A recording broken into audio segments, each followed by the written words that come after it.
Chaque jour, Charles et Carole vous présentent la leçon de l'école du sabbat.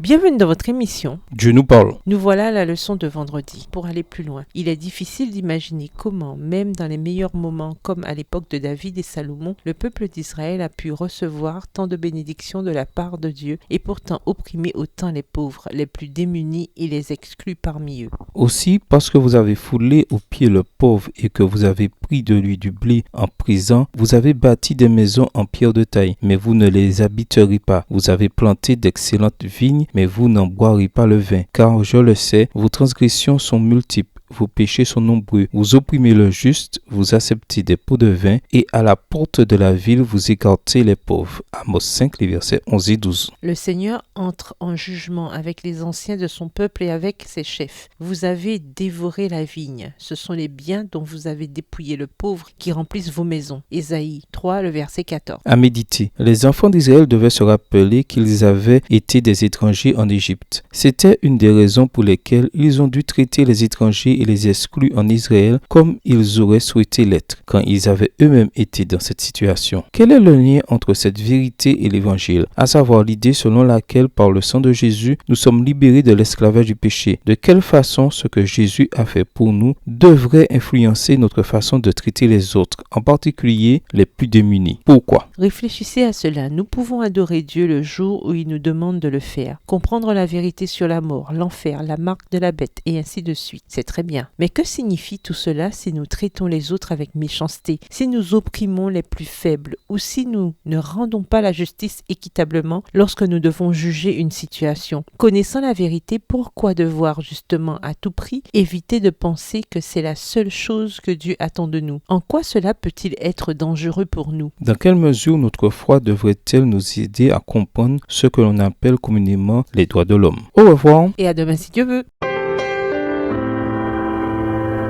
Dieu nous parle. Chaque jour, Charles et Carole vous présentent la leçon de l'école du sabbat.